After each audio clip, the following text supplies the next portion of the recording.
Hello everyone, in this video I'm going to show a step-by-step tutorial on how to create an email template in Salesforce.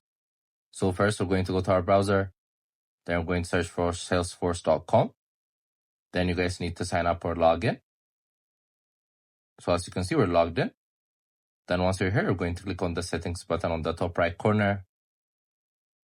Then as you can see, there's the setup button. You're going to click on it. So it's going to take you to a separate website. So on the quick find, you guys are going to search for email.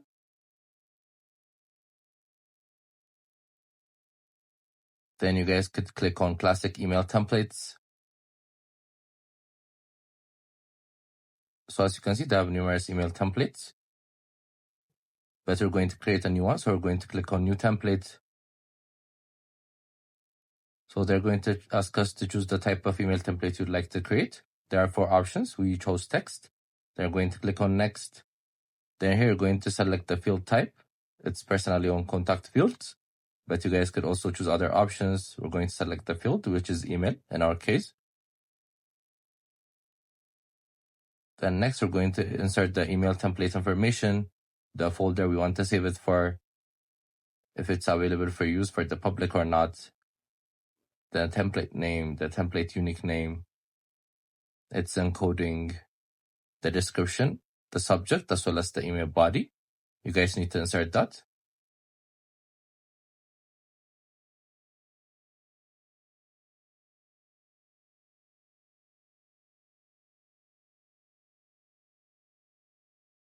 So after you insert all that, you're going to click on save.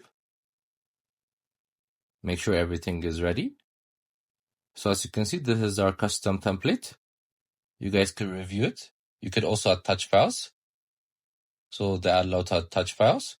Then once you're done, you're going to click on send test and verify merge fields.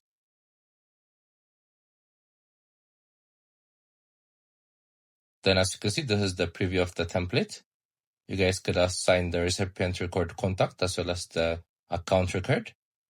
There you guys could click on OK. So this is how you create a custom template.